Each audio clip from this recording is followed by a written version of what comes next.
ঈদ মানেই শুধু আনন্দ নয়, ঢালিউডের জন্য এটি বছরের সবচেয়ে বড় বাণিজ্যিক মৌসুম। বছরের অন্যান্য সময় যেখানে প্রেক্ষাগৃহগুলো অনেকটা নীরবতা আর দর্শক সংকটে ভুগে, সেখানে ঈদ এলেই চিত্রটা বদলে যায় একেবারে।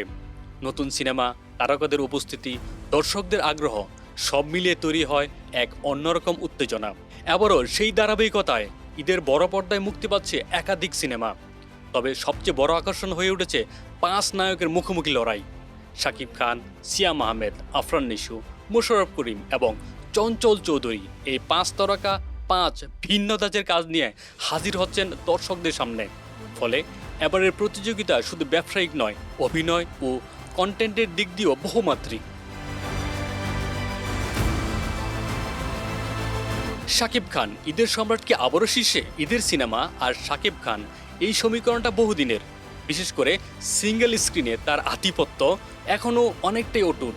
এবার Prince once upon A time in Dhaka সিনেমায় তিনি হাজির হয়েছেন এক আন্ডারওয়ার্ল্ড চরিত্রে, যেখানে রয়েছে ক্ষমতার দ্বন্দ্ব, অপরাধ জগতের অন্ধকার আর ব্যক্তিগত উত্থান পতনের গল্প।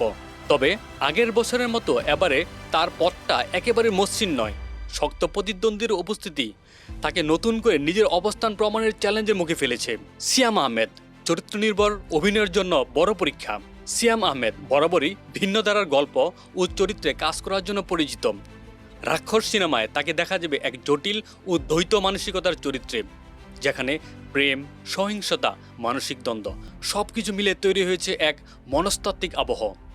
সিনেপ্লেক্স দর্শকদের কাছে তার গ্রহণযোগ্যতা থাকলেও এবার বড় ক্যানভাসে নিজেকে প্রমাণ করা তার জন্য গুরুত্বপূর্ণ হয়ে উঠেছে।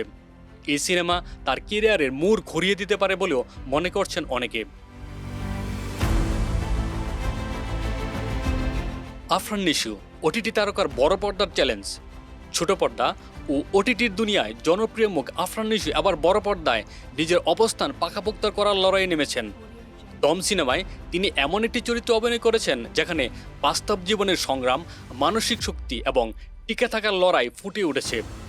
নিশুর জন্য এই সিনেমাটি শুধু একটি প্রজেক্ট নয়, বরং বড় পর্দায় তার গ্রহণযোগ্যতা নির্ধারণের একটি গুরুত্বপূর্ণ ধাপ। মোশাররফ করিম ও চঞ্চল চৌধুরী গল্পই যেখানে মূল শক্তি, অন্যদিকে মোশাররফ করিম ও চঞ্চল চৌধুরী জুটি হিসেবে হাজির হয়েছেন বনলতা এক্সপ্রেস সিনেমায়। এই সিনেমার বিশেষত্ব হলো এখানে প্রচলিত নায়ক কেন্দ্রিকতা নেই, বরং গল্পই প্রধান চালিকা শক্তি। দুজনেই অভিনয়ের গভীরতা ও চরিত্রে ডুবে যাওয়ার জন্য পরিচিত। ফলে তাদের এই কাজটি পরিবার ভিত্তিক দর্শকদের কাছে আলাদা আকর্ষণ তৈরি করতে পারে। গল্প নির্ভর সিনেমা হিসেবে এটি ঈদের বাজারে একটি ভিন্ন স্বাদ এনে দিতে পারে।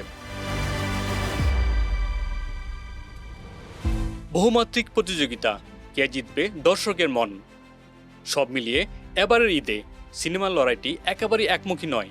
এখানে রয়েছে বাণিজ্যিক গণনার সিনেমা, মনস্তাত্ত্বিক গল্প, বাস্তবধর্মী কন্টেন্ট এবং গল্প নির্ভর নির্মাণ, সবকিছুর সমন্বয়। দর্শকদের পছন্দও এখন আগের চেয়ে অনেক বেশি বৈচিত্র্যময়। কেউ চান বড় বাজেটের বিনোদন, কেউ খুঁজেন ভালো গল্প, আবার কেউ অভিনয়ের গভীরতা। তাই শেষ পর্যন্ত কে এগিয়ে থাকবেন তা নির্ভর করবে দর্শকের রুচি, গল্পের শক্তি এবং উপস্থাপনার উপর। একটা বিষয় নিশ্চিত, ঈদের এই লড়াই ঢালিউডে নতুন করে প্রাণ সঞ্চার করবে এবং সিনেমা হলগুলো আবারও দর্শকের কোলাহলে মুখর হয়ে উঠবে।